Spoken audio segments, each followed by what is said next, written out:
Hello and welcome into Football.Fun with Laird. I'm Andrew Laird, joined today by co-founder of Football.Fun, Adam, who I feel like Football.Fun with Adam probably is a little more grander than Football.Fun with Laird, but that's who I am, so I got to go with that. It's your show, man. I hope they didn't catch me awkwardly dancing at the start there to the intro music. You are hidden from everyone else, but I could see it. And frankly, it just makes me feel once again that I picked the right music to start. I'm really into the song, man. I need to get the artist. You will never be able to find it. Okay. But for the real reason is because I'd like to thank the good people over at Suno who created the AI music generation. That's probably just infuriating the music industry, but I heard that and I was like, okay, I'll let you pass. I'll just use this. But anyway, thank you for those people. Thanks everyone for coming in. Mike Baston, Mixlin, and Dobbsy there on the podium. Congratulations to you guys. Adam, I've had a lot of people reach out to me and they were like, when can we start paying for this? And yeah, I believe the answer is still just soon, but you're going to give us some more details today, at least on when that's happening. Yeah, I mean, it's really quite soon. Is that helpful?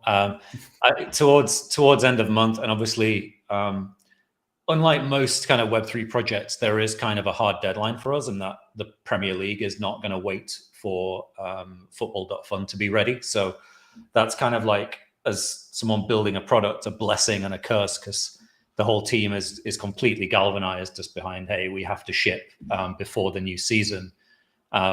If we had a choice, most projects would always delay and think, oh, we'll take another month, but you can't in real sports. And yeah, but we feel ready. So yeah, we released the first preview of like our pack reveal event yesterday on socials. And yeah, you can expect that end of this month or very early next month. So for those of you who have not seen the previous videos that Adam and I did, I would recommend going back to those just because it gives a little more background on Football.Fun. I don't want to go too much into what previously happened because I feel like everything that's happened on Football.Fun through whenever the Club World Cup final is going to be totally different, and not in a good or bad way, just very, very different in terms of like how the market moves and all that stuff. So go check those out because there are at least intros of how it all works. The first one was with Adam and Caleb, kind of just telling us literally what Football.Fun is. And then Adam came back talking about the Club World Cup and gave us kind of a preview of what happens next. And as he just said, today's July 9th. So hopefully before the end of July, we get these packs that at least are going to be the initial funding for you guys in order to get the market moving. Yeah, they are and they aren't. So it's not really a kind of revenue focused event for us. It's actually kind of like giving like early access players a chance to be the first to buy some of the kind of favorite players and kind of bring that sort of excitement back of like, you know, ripping a pack and seeing what you've got. Like the amount of money you require to seed a market like this is not going to come from people buying packs. So we've got that from our early backers, investors. So we have the money required to open the market already. This is really about like a kind of good value opportunity for like the early access players and you know, people we know are basically like people who are long-standing players of Web3 kind of football games or even Web2 football games, and it's just their chance to sort of get in at like an early starting price. And the reason we want to do that is, one, it's kind of it rewards those people for like helping us test in this period of time, but also we know like the stronger the sort of people you put those first players into the hands of will kind of dictate the sort of market you have. So if you were to allow just like any old Web3 person to come and buy these packs, you would expect a market that could immediately just dump and they'll just sell. Whereas if you're giving them to people you know are people who generally stick around, play these games, or they're like early backers of the project since we started. These are people who are going to play the game for a long period of time, and they will sell some stuff, but they'll probably also buy some stuff, and we'll get a better market that way. So that's kind of the way we're thinking about seeding the market and opening up the marketplace. I think what's really interesting about that concept and how you guys kind of execute it, but is in a lot of games, being early has a benefit to those who are early, but then is a bit detrimental for those who come later. And it doesn't feel like just the way that Football.Fun is set up in terms of gameplay that if you're not one of these early people, it's not like you're going to start and be way behind. You may be behind in terms of cumulative ROI, I guess, or however you want to look at it, but it's not like you're climbing this uphill battle just because you weren't one of the first dozen people to join. I think so. I mean, it's certainly built to a point where like you can play with any amount of money. And so like it depends on what sort of person you are. Like some people are more like financially motivated and they want the in early. And like any market, like you are getting a starting price. If that goes up, it goes up. But it doesn't mean like someone joining 6 months to a year later is going to look at it and go, "Oh, I'm priced out." Like they can play with $50 and still have a great time. And the skill, the new leaderboard system, which we're trialing now with a kind of small group, it doesn't even account for how much money you have. It accounts for the quality of your selections within your budget. So, for example, like someone with $100 and someone with $100,000 are still making the same relative decisions, right? They're still saying, I want to have 10% of my squad made up of Bruno Fernandes. And the skill system compares people based on that. So yeah, the focus of the game is really about like proving you're the best, like proving you know more than your friends and then making fun of them. And Football.Fun is just like the way you keep score is kind of a way I think about it. But yeah, early market, we do expect to be quite volatile. We've never seen a project that isn't, but we do hope that eventually it will settle down and become very focused on like the kind of like the dynamics are always changing in football. So even if you think Yamal is the best player like right now, in 6 months the worldview could have completely changed. You know, and Yamal may not be the best thing. It used to be Ansu Fati, right? Ansu Fati would have been the thing, and now not. So even if you do get in early first, the world of football constantly refreshes what is new. And we have a mechanism as well for like scouting new players. So it's like the users of the platform decide who joins the platform next. So you could join 2 years from now and be the first to scout a new player coming through and still get the day one price like we all would get next month, if that makes sense. If you told me that Ansu Fati would come up in the third stream that we've done together, I wouldn't ever believe you. And if you told me it was in the first 1,000, I think I would be more impressed that we've done 1,000 than not talking about Ansu Fati. So shout out to him. One of the things I wanted to discuss with you is, and I think your answer to this question is basically, I think I know how you were going to, either how you're going to answer it or maybe how you should answer it. But how do you look at kind of in terms of the way to play the game of playing towards the market volatility and trading or focusing on the fantasy game? Like, do you guys have sort of a projection of where you think users are going to focus? Because we have a channel in my Discord that talks about Football.Fun, and there's a lot of like, do you go big because go big on a certain player because you think his price is going to rise, or do you hold them for the fantasy, before the tournaments are run or while the tournaments are run? And do you guys, based on the people who are playing the game right now, I assume some do one and some do the other, but do you anticipate that one side will be more, I guess, popular than the other? It's a great question. I think there's always been this tension in every kind of fantasy game with trading that I've ever played, always has this tension, right? You've got, it's almost like in crypto, you call it left curve thinking and right curve thinking. Left curve being like, just do the dumb thing, like do the thing that you expect everyone to do, buy the young stars.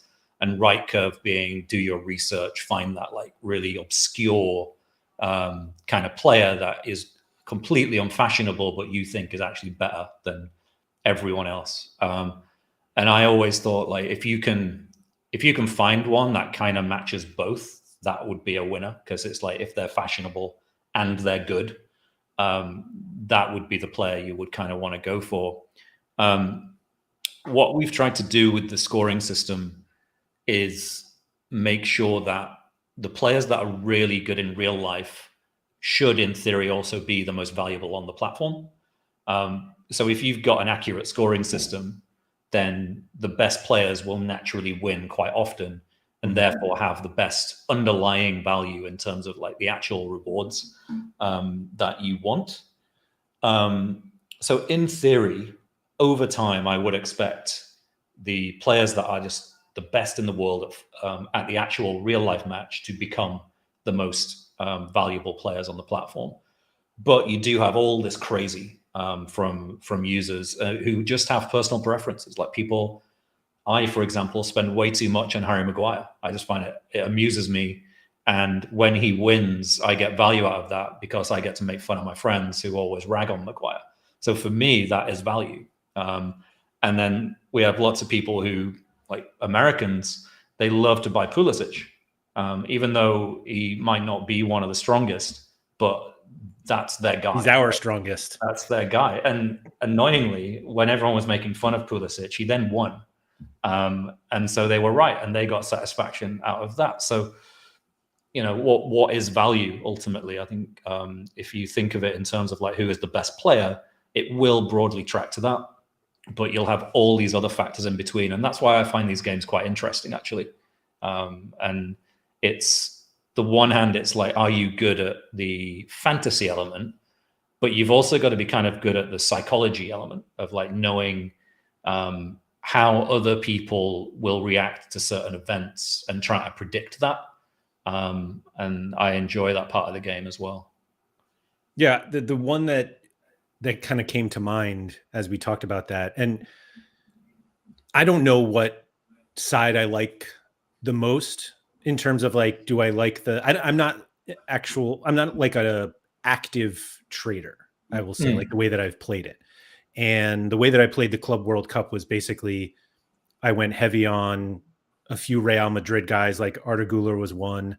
And based on the way that the tournament works, as long as Real Madrid are still in the tournament, then he'll be eligible for the fantasy contest or the tournaments. And so it was one of those that like, I didn't really care how I performed in the tournaments until I performed really well. And it was like, oh, this is why you, this is why you want to do this. Feeling. Yeah. And the trading aspect for me was throughout this entire tournament was less in and out during games and more, let me just accumulate a lot of one player. And it ended up being a couple more. I got Jude and Mbappe and stuff like that. And I think that's how I will play it in the pro version of, let me just accumulate the players that I like. And if it pays off, it pays off. But with Jamal Musiala's injury, it was like, oh, surely everybody would just sell. And it's like, is there, that longer term trading opportunity of taking that asset that nobody wants, and then when he comes back, they're going to want it. And it was the first time that like Football.Fun was front of mind when I was like watching football and something happened that was not like, oh, I have that guy. It was like, oh man, if FDF Pro was there, like surely everybody is selling. And then maybe I'm buying. That's probably true. And I think I will play the game similar to yourself. What we've seen now is not actually realistic behavior, I don't think, because certainly a lot of our sort of most active players, they trade around every game. If a player gets subbed off, boom, he's gone. I'm done with you. And then they'll buy him back 3 days later because they get him for the next game. I don't think that will happen as much. I think people will naturally want to get their favorites, and they'll want to hold them long term. And as a sort of mini leak, we will be rewarding that behavior in future. So one of the features in the backlog is essentially a kind of loyalty system where you build up, like the longer you've held a player, like the more loyalty you've shown to that player. It's like you develop a kind of relationship with that player. He becomes like someone who is, you kind of climb. It's like a leaderboard with that player. So you can become like the top Bruno holder. And that's the kind of flex, because it's just interesting to talk about, but it will also mean that your cost to renew his contract is lower, for example. So there'll be kind of rewards and incentives for people to hold these players longer term. Because I do think my criticism of the game at the moment is it's kind of exhausting, right? Like if you feel like you have to trade 7 times a day to keep up, it is quite tiring. I do think that will naturally kind of curtail a little bit as it becomes a more long-term forever game. However, there is 10-20% of people who just love it. They love trading every single day, 20 times a day, and like finding their edge. And the game is set up for that sort of person. And it does work quite harmoniously. So you've got like a solid core of people who keep a relatively stable market and a stable portfolio. And then you've got these guys who trade around the edges. And both of those personas are important in the ecosystem, actually. So yeah, we're kind of designing with both of those personalities in mind.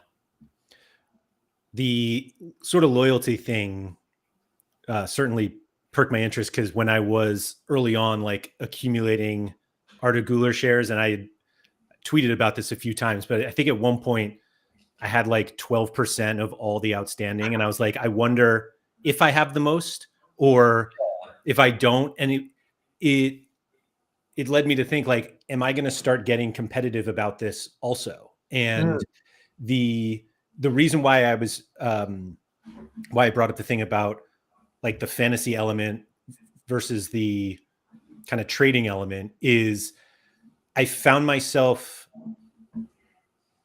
like, I had no reason to feel like I was like, I need to get first on the leaderboard. And yet the more you climb, you're like, well, it's more fun being 36th than 136th. It didn't really, like, we all obviously just want to be at the top of it. But there was this weird, it must have been after Madrid's last match. I forget what it was, but basically I hadn't made any trades, but I went from like 80th to 30th because everyone started piling into all the Madrid guys that I had accumulated. And it was like, it was such a clear, like, oh, this is why you get guys in early. Like, but I still validated your decision, right? Because you weren't wrong. You picked the best team, and everyone else sort of split. And then as all those other teams got knocked out, the only place left to go was your guys. And that gets true in the full season. So as teams drop out of the Champions League, for example, there's obviously a massive premium on the players that make it, because they get extra rounds, they get extra chances to winning. Those like the rewards in those rounds are boosted. And if you're in the Champions League final, there's only 2 teams in it. So your odds of winning are much higher. So it's going to be really interesting to see people like try and track that. And that's good, I think, because it does mean that those players getting into the late stage of the Champions League and Europa League, they'll get a price premium, which makes the Europa League and Champions League much more interesting. Because if your player gets knocked out, or they will lose some perceived value. So that's interesting. Jeff Fear said, personally, I love the psychology stuff, but would absolutely hold for this fantasy element. It's not like SoRare where it's kind of difficult to get rid of these injured players for people wanting to insta dump. We talked about this a little bit on the last show, but I think it's worth going into. Can you just kind of explain like how the market works so that in this situation, it's like you can actually get out of these players instead of having to hold them forever? You can. So there's no negotiation phase in this game. So you don't have to discuss the trade with another user or anything like that. And there's also no order book. So there's no like gap between the buy and sell price. It's the same. And that's because this operates in a unique system to so far, like no one's ever built it this way before, which is based around a kind of Uniswap style marketplace. So all of the money in the game, and this is kind of like the economics of our whole game is very different. So when people look at Football.Fun, they sort of go, oh, that looks a little bit like a game I've seen before, maybe. It's not obvious how different it is in the back until you sort of realize, but we've put a lot of deep thought into how to construct this, because other games in the past, the things people complain about is never really about the football or the fantasy element. Like, you know, it's always been about the economics and the prizes and the rule changes and all this stuff. So we've tried to make this as kind of user-centric as possible and eliminate a lot of the issues that have been there in previous games.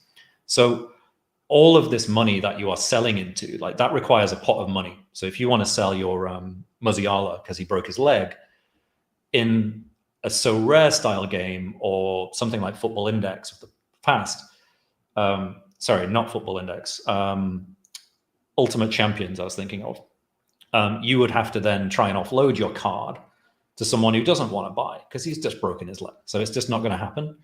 But the smart contract, which holds the pot of money, doesn't care. He doesn't know that Musiala's broken his leg. That's just a pot of money that is there to sell into whenever the users want. And that obviously goes down. So if lots of people are trying to sell Musiala, the price will go down, but there is always a price. It is not possible for them not to, it's that pot to get so low where you cannot sell. It's just the math is stacked that way. And then if a player becomes like so sold and no one buys ever again, he does get cleared off the platform. And if you are holding old shares, like let's say you disappear for a year and you didn't realize this guy is retired, you can still sell into that pot. It just won't be for a very big price, but at least you got something.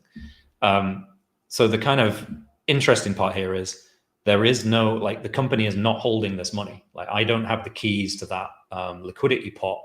I can't take that money out of the smart contract. The only way to get the money out is for people who hold player shares to sell into that market, which is a really different system. And that pot also doubles as the reward pool, by the way, like that. Because if you want to get real rewards from the game, you sell your players for US dollars and they're your US dollars now. So all of the rewards are actually controlled by user behavior. They go up when the market goes up, they go down when the market goes down. And that does also eliminate a lot of these big moments where it's like, hey, we increased the rewards by X, or, you know, we've reduced them by Y. It actually just happens naturally, happens every tournament. And it depends entirely on user behavior. We're actually more just like the platform that is setting the stage for all of this. And we've set up this infrastructure. And then ideally we step back and the talk becomes about the sport and the game and the trading, and not about Football.Fun's latest announcement is the plan. So what's there was another one from Jesp here that said, are you mindful of having to watch every minute of players which you have shares in to react to the injuries? Because if you're 4 hours late because of life, chances are prices have absolutely tanked because it's so easy to sell. So you feel like you have to stay on top of every game. So how do you guys kind of remedy that feeling? We don't really. It is an arguable, you know, if you could perceive that as a weakness, or you could be glad that you could sell. But yeah, it's a thing. The one thing we do have is we have it's a little bit like Uber surge pricing, where let's say everyone is hammering the sell button, the sell fee actually goes up temporarily, which is like a little bit of a curve of, it will just make people think twice of, oh, do I really want to sell that right now because everyone's doing it, or do I just want to hold on a little minute and see, which statistically does soften that curve. Like it makes people sort of stop a little bit. But, you know, 20 minutes goes by and that will come off and people will be able to sell at the normal fee again. but that's life. We try not to interfere in user trades as much as possible. I mean, that's a practice that's used just in like global stock markets, that if shares are tanking, they just stop trading for a little bit and let everybody cool down. So you're not stopping trading, but you're stop trading, but there's an automatic fee in there that just makes right. it a little bit more friction, which statistically would, for the original question, it would have an impact in terms of stopping people just absolutely blasting it down before you'd even realized. I think in future we can look at things like alerts, which would give people more peace of mind. Other people have even suggested like an insurance sort of thing where people could pay like a small fee and maybe get some kind of insurance. But those ideas are kind of a while away if we ever do them. So because there's no order book, how is the price actually generated for buying and selling? It's exactly like Uniswap. So it's called the XYK formula if people want to look it up. But the TLDR is there are two tokens in the pool. There's Yamal, and then there's the amount of US dollars that is in Yamal's pool. And the price depends on how much there is of one or the other. So if people are taking Yamal out, the supply of Yamal goes down. He therefore becomes more expensive. And it's just a completely algorithmic method of setting the price. So there's zero Football.Fun involvement in what prices they are. We will set a price on day one, which is designed to be, is very low. And it's low because the liquidity is low. So as people like buy on the marketplace, the price should rise because there is now more liquidity behind that, if that makes sense. So, and then if people sell, the opposite is also true. Right. So my FI experience is, well, I never had one, so I'm kind of curious. Like I'm completely ignorant usually, basically, when it comes to anything having to do with Football Index, but you've been very open about FI and how Football.Fun is very different. So I don't hesitate to put this question to you, but basically, could a situation like that happen, but just at a lower rate? Yeah, I mean, I remember Brown Sunday. I can't remember the exact catalyst. I can't remember whether it was like an FI announcement or whatever caused that crash. But yeah, in principle, if people are worried about a particular player, like Musiala, for example, like prices can go down. What I'm going to try and do as much as possible is try and make people aware that the market is the market. We don't actually, Football.Fun doesn't actually control that, right? We built the smart contract, we pushed it out there. And the terrifying thing about smart contracts as a builder is once you have got them out there, we can't go back and change it again. But it does only as much as it needs to do. It holds a pot of money. It allows people to buy and sell between it. And we don't need to do anything more than that. That's for like user safety and transparency. And one of the problems with FI was that no one had any idea how much money was actually in that thing. So that's why I was always attracted to blockchain as a kind of genuine solution to that problem, because now you don't need to ask me how much money is behind the market. You go online, you look at the smart contract, it's there. And that takes a lot of pressure off me as well. I don't want to be the custodian of that amount of money. I just want to be the guy who built a game that people can use. So that smart contract is really just there for users to facilitate their trading. And then we build a game around that effectively. So we talked a little bit about the kind of fractionalized shares situation where you guys have basically made it seem like you can come in with any fiat amount. I was going to say dollar amount, but whatever. And you can start playing because of these fractionalized shares. Is there really any limit to that in terms of like, can I buy a penny's worth of players? And, you know, if I had $5 and I wanted to have 500 or 5,000 fractional shares of players, can I do that? You can. I think there is probably some minor theoretical math limit, but yeah, we've always had the idea that if you want to play with $1, in theory, you could, and you could hold 20 different players with your dollar. Some people there might be people out there who like doing that. You know, they treat it like penny stocks or something. We don't want to stop that. I think there is a $10 limit, $10 minimum if you want to have a skill rating in the game. Reason being, we didn't want like thousands of micro entries from someone like trying to be the best player, but entering like a bazillion times. But yeah, I've always said, in like whenever I was pitching the game, even when it was just an idea on a deck, I've always said like you can play this game for $10, and I think that's an important principle to stick to. So in that, you know, once people get in, it's kind of, they can just buy, obviously not buy any player because you guys have a pretty like tight player base, at least to start. Actually, is that set already for the pro version? We will start with around 100 straight away, and then quite quickly fill up to around 200. I think 200 is like the kind of minimum enjoyable amount of players. There was a match last night where the Chelsea striker, what's his name? João Pedro. That's the fella. So he scored a brace and wasn't on the platform, and that's kind of a miss. Yeah.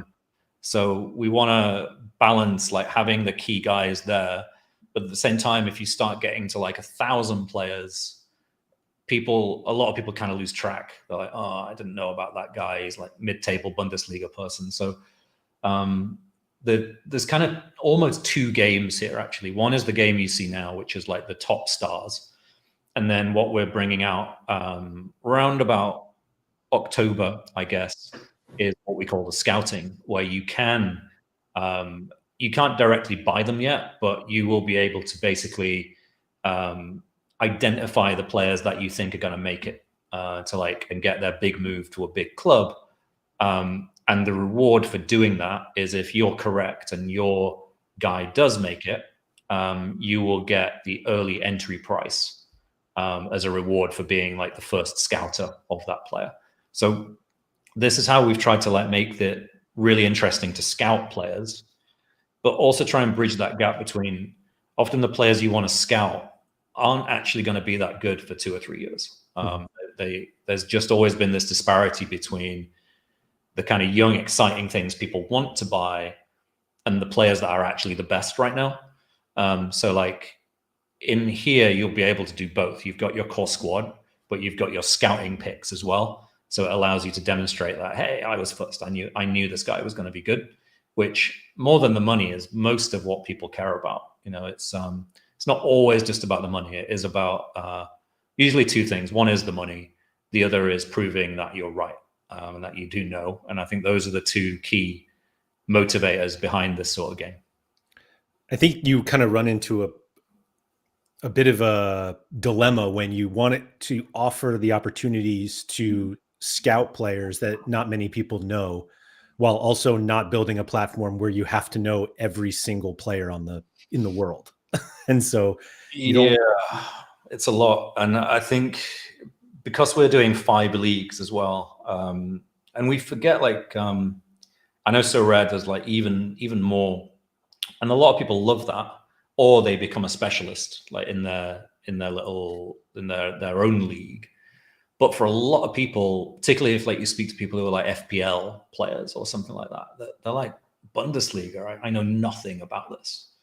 And it does put them off, because even if you can say like, oh, you don't need to buy them, you could just buy EPL players, they'd be like, yeah, but I'd always feel like I was going to get beat by that nerd who does know about that. So it's like, even if they don't have to do it, if they know it's there, it will annoy them. But those guys do tend to know Harry Kane and Mbappe and get excited about PSG players. Yep.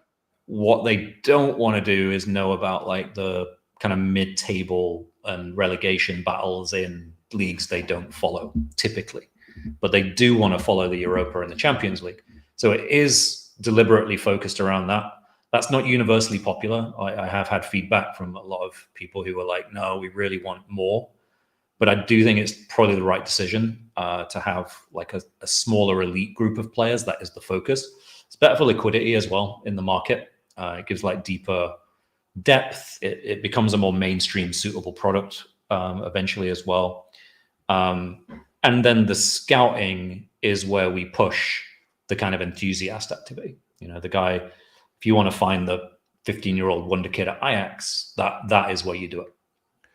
Do you guys have a plan to kind of balance out the number of players within the first 100 or first 200 that like from the 5 big leagues? Or is it just like, I imagine if you're going based off popularity, It's quite hard. Yeah, it's very hard. And you could make the argument that I don't even want to call it mid-table, but let's say the top of the mid-table in the Prem may be more well-known and more interesting for people who want to play a game with people they've heard of than the 4th team in Germany. Yeah, there's probably a small bias towards the Premier League. But in the main, we've used data from the last, how long have we been going now? 5 months. We've mainly used the trading data rather than me just being like, oh, these are Adam's 100 favorite players. We've used the ones people have traded the most as the starting point during that period.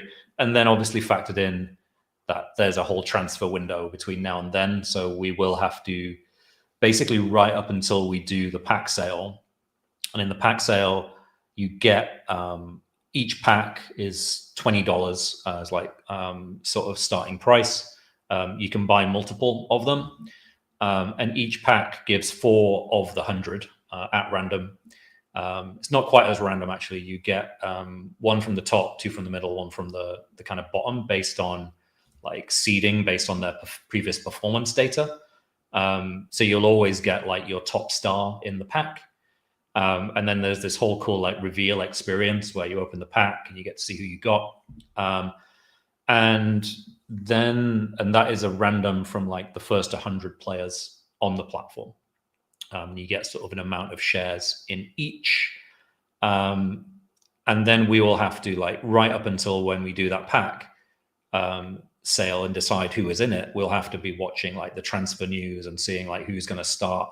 And so we'll probably go for like the really safe picks, you know, the ones that are going to almost definitely be around for a good number of years.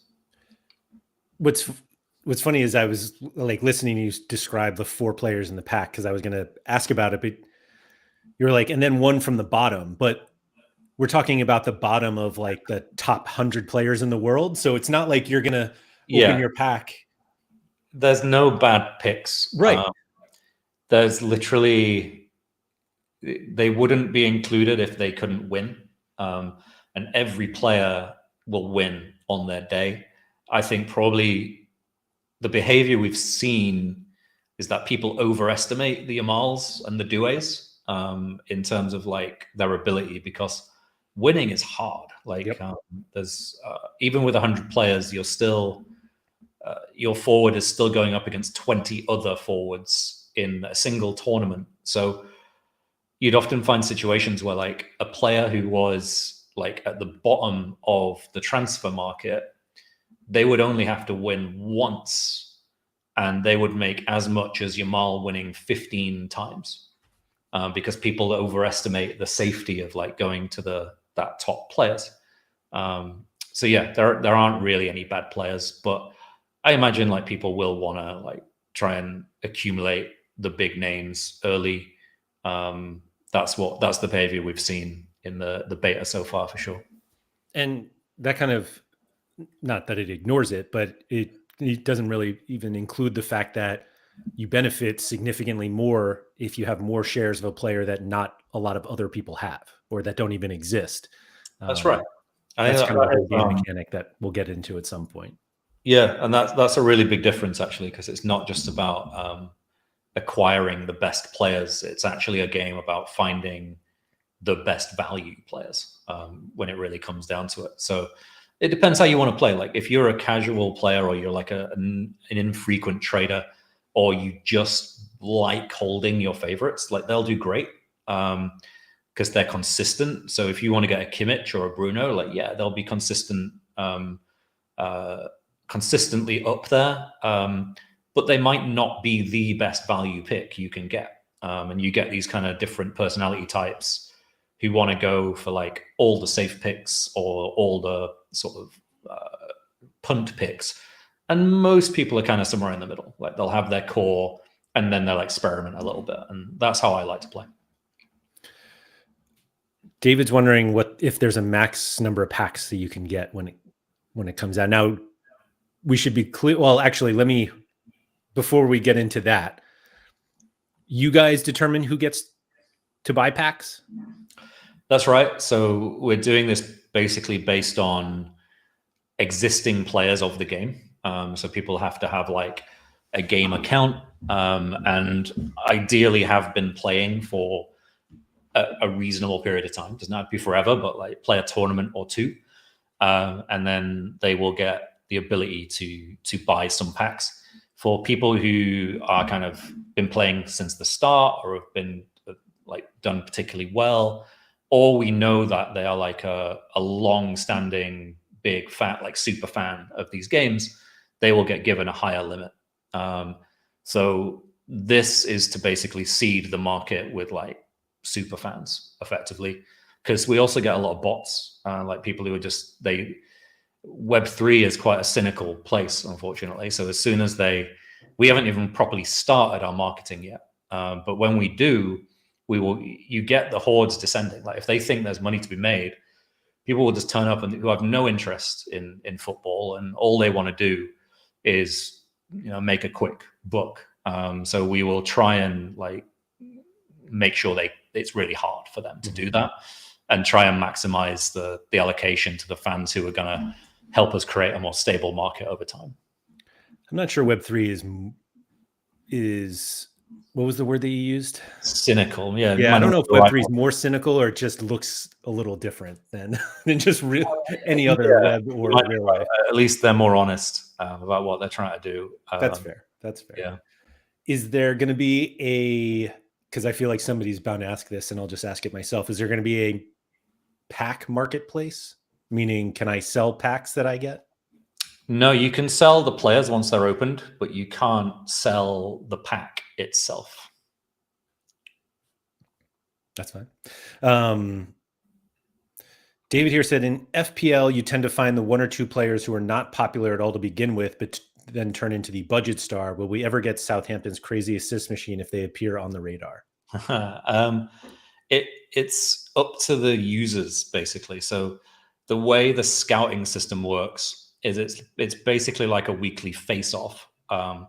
So the more and more people back Southampton's assist king, if he is like amongst the most 4 popular midfielders that week that people are interested in, and they basically get you get an amount of soft currency basically that you put against the player, which says, hey, I'm picking this guy, I'm putting my chips on this guy. And the most popular picks go into like a showdown where they get those 4 midfielders who are the most popular that week go in the shop window. And the one that is bought the most joins the platform and joins the game. And the early scouters get the shares at the earliest price, and the other 3 don't make it because it's like quite a hard selection process, but it's based entirely on user demand. And the reason this test is there is it's a much better system than just the game deciding, hey, these are the best players, we think you should buy them. It's actually the users, so that there's real demand for that player when they join the market. And they also start within a minimum set of liquidity as well, to mean people can actually sell that player as well when they join. I wanted to pull this up since I feel bad we've gone 45 minutes and I haven't even shown the site, although I think this was up for all of the other streams we've done. But does this look much different once the pro game launches? Certainly, the placeholder banners will be gone, so this should start looking a bit more exciting. So that placeholder there in the middle, the big black box, is supposed to be like real sport content, and like things of interest, so that you kind of see what's coming. We've also got on the right side won't just be notifications; it's going to be social.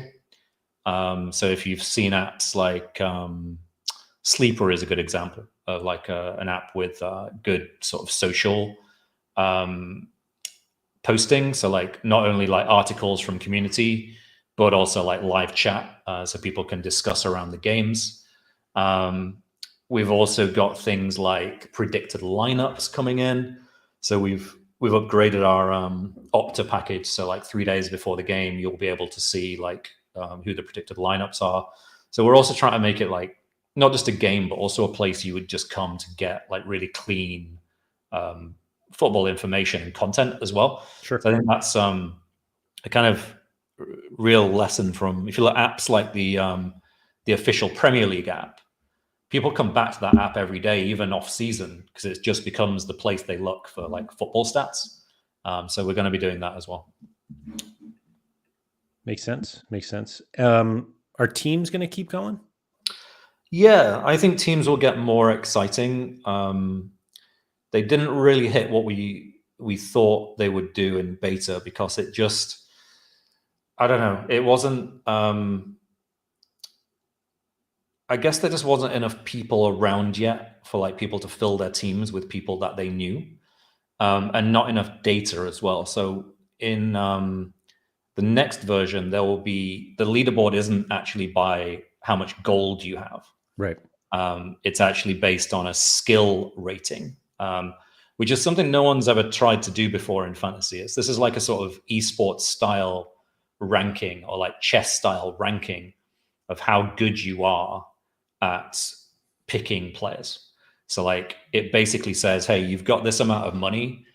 How much of that do you put in players that perform well, on a tournament basis? And it gives you this like skill ranking. So ideally, this becomes like a really good barometer of like, hey, how good are you at fantasy? Are you just really good, or did you just buy your way to the top of the leaderboard in the squad value, which some people like to do? Like you get whales out there who just get competitive, and they just spend money to reach the top, but their skill rating might suck, and you just have to like decide what your metric is, and I think that skill rating will be really interesting as well. Will we be able to see other people's portfolios? Not out of the gate. Some people have raised like privacy concerns around that, because it is like you don't necessarily want to know how much money you have. Sure. So it might be something that we limit to like only your friends list can see your portfolio or something. I was just curious. There were a number of times where like I just kind of went to click, like I just clicked on somebody. I was like, oh, I wonder what they, and it's like, oh yeah, I guess. Right? Because especially like Woot, you're like, what? How did he do that? Yeah, it's just good. We do check. We have flagged a few cheaters in the time who have like made like multi accounts and like traded between themselves to make money. So we do check suspicious behavior. But yeah, these guys are clean. They're just dedicated. They're just very good. Yeah, dedicated individuals.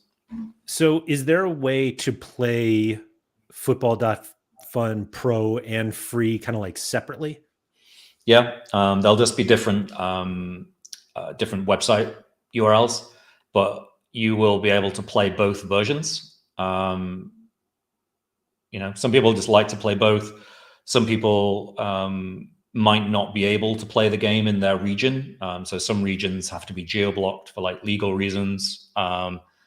And you may choose to play one or the other for that reason. Mm-hmm. Or if you want to like introduce the game to a friend, they might not want to try the pro version straight away. They might just want to play free to play and get a feel for it. And the free to play version, I think, will come in probably more early next year, when we make a bigger push outside of crypto, because it's just much easier to onboard them to a game which is identical to the main game. So if they ever want to switch one day, they don't have to relearn a whole of the game. It Sure. works exactly the same way.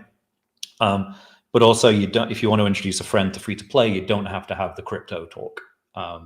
You can just introduce them to a game, which is helpful. Does the market on the free to play game kind of like are the prices going to be the same? There'll be independent markets. Okay. They'll both display in gold, but at the moment we will let the users decide on the platform what the players are worth.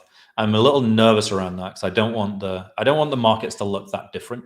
It will look kind of weird, but I've also thought about like trying to link the two, or saying like on free to play only the pro movement. Like you could peg the free to play decks marketplace to the pro, but then what if crypto people do weird stuff and free to play people don't understand why they've done it? So yeah, at the moment they're separate ecosystems. No, that makes sense. That makes sense. I don't know what any crypto people would do weird stuff, but I mean, well, sometimes they just like, we've had it before where they've just like got behind a player and be like, right, we're going to pump whatever player. And if he's not any good, then the free to play audience will just be like, what on earth is going on here? So whereas the crypto people go, oh, I know the trading group who's doing it. I've seen this before. I think all of us who have played games like this realize like how important and how difficult it is to create a free to play version of a pay to play game, basically, because oftentimes you can't really mimic what happens when there's money on the line. And it feels like you guys have, I mean, everything on Football.Fun until now has been free to play. And so it feels almost you guys started with that and can build the paid game on top of it. The game does have to be fun as a first and foremost. In fact, as someone said to me the other day, a very good game designer, it's like, if you want to build a new thing, it doesn't just have to be fun. It has to be literally unarguably better than anything else. Otherwise, why build it? You know, if it already exists, then no one's going to play it. It has to be like better. And we're only in beta, so we're still getting there. But I think, yeah, we've done enough to prove that it's fun without money, which I think is an important thing. But I do think the real cash element is exciting. I think when you get to the main game and suddenly you're opening a pack and that like has a real value and a meaning, that's going to be like exciting for like coming back every 4 hours and being like, shit, what am I going to get next? But I think the skill element is going to be particularly interesting for free to play audience as well. There's going to be like a division system, and essentially like you try and climb that leaderboard in free to play. And in free to play, the only difference in the two games is that the expenses of running your team start ramping up on you in the free to play. Otherwise, you'd just get more money than you'd ever need, and it would get boring. But if you want to stay in like the elite division in free to play, the contract cost to keep your squad is going to be very, very high. So it kind of keeps a level of interest. But the new players joining, they have an easier time, so they can catch up as well. So we've given some thought to that. We won't do that in pro because we can't. You know, we don't want to like raise the costs on people in pro for being better. It wouldn't make any sense. But you do need that in the free to play version. But that's the only major difference between the two. I like how you said we've put some thought into that, because it feels like every single thing has had tons of thought into it. Yeah. I think we've been building really for not even a year officially, but in my head, I feel like I've been sort of thinking of this sort of thing and preparing for this for, I don't know, 8 years, 10 years. Like, it's been a long, long time. So David said, after the initial pack buying for the OGs, how will people enter? Purely by using their crypto to buy player shares, and will it be ETH? It will be USDC, so stablecoin in dollars.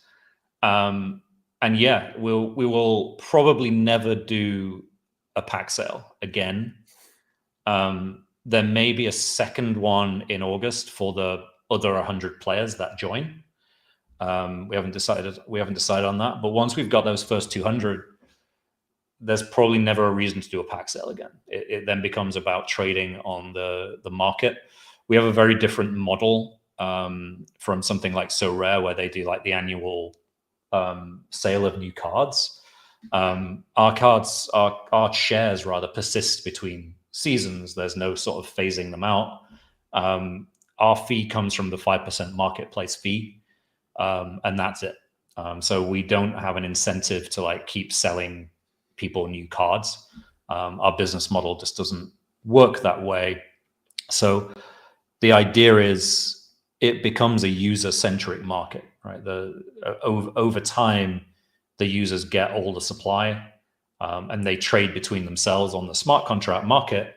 And all we do is sort of curate the game and take the fee. So the extending contracts in the paid version of the game, or pro, excuse me, will be based on gold that you win, or do you pay USDC for those contracts? Initially, it's USDC. We will move it to our own token, which we're going to launch later in the year. And that token will also function for other products we make. So once we've kind of established Football.Fun, we're thinking of doing NFL.Fun, NBA.Fun, and they will share this sort of central currency. But it'll be easy to swap. So you will just bring USDC to the platform, and we're going to make it so basically you can just use USDC to refresh the contract on your player effectively. Claudio is asking which chain it'll run on. This is on Coinbase's chain, Base. So yeah, very fast transaction times. You'll note when you're going around the app, there's no transaction signing or like long waits or having to like approve everything. So the game sponsors the gas. So there's no gas that you have to pay, that you only have to sign once when you log in. And you don't have to sign every transaction when you buy a player. So yeah, I mean, I always give props to our engineering team. There's not many people who've built an app that is that seamless outside of like the really big players like Coinbase. And they've done it with a small team, like engineering team of about 6 to 8 people. So yeah, they've done a really fantastic job on that, I think. Cool. Is there anything we didn't touch on yet, other than the exact date of the drop? No, I mean it's not a massive secret. It's going to be towards the end of the month, so within 3 or 4 weeks, we'll make that available. Certainly in time for the new season. We will be inviting some people to like get on like an early test of the opening market. So if anyone's interested in that, we're going to give people like $50 in their account basically to like help them for helping us test. So it'll just be like 100 people. We're going to start doing that towards the end of this month. So if anyone's interested in doing that, we can. And we're going to get them to basically just like stress test the on-chain market before we put it live. But yeah, we've got a packed month ahead of us, really.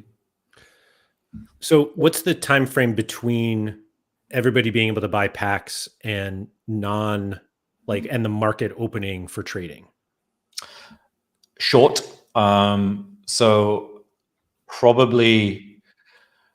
we'll probably do this on a Tuesday. Tuesday's a good day to release things because your engineering team is there, and if anything goes wrong, you've got the whole week to fix it. So we try and release on Tuesdays.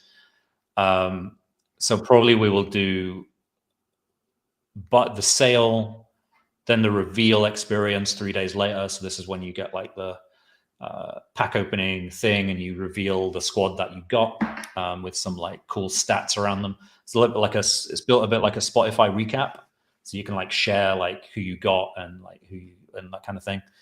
And then it will probably be about 4 days until the market opens and you can start trading them after that. And then 3 days or so. Yeah, it won't be then long until the actual first match, which is the 15th of August.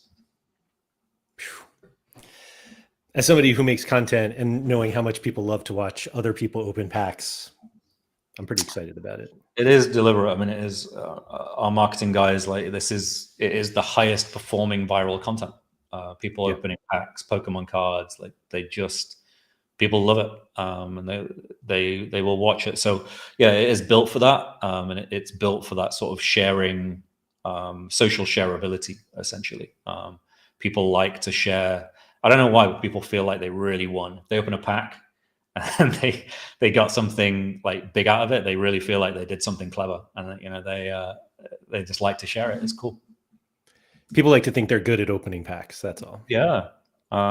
It's like interesting all the like psychological tricks they put in like the Pokemon cards where they let you spin it around on the screen and things, and it does nothing. But people love to speculate on, oh, if you turn it like 3 times to the left and 2 to the right, and people do this. I've seen them do it. Final question: how do we show interest in stress testing? I don't know, but just maybe pop your name in the chat here, and if you guys can let me know somehow, maybe through Andrew, your game account, we'll maybe send you an email or message you in our Discord. Perfect. Yeah, I'll make sure the link to the Discord is in the description of this video, at least on YouTube. And if you're on Twitter, go to YouTube and you'll see it there. I guess I could just put it on under the or open a ticket in our Discord might be a good way of doing it as well. I was going to say that was the last one, but I really like this question.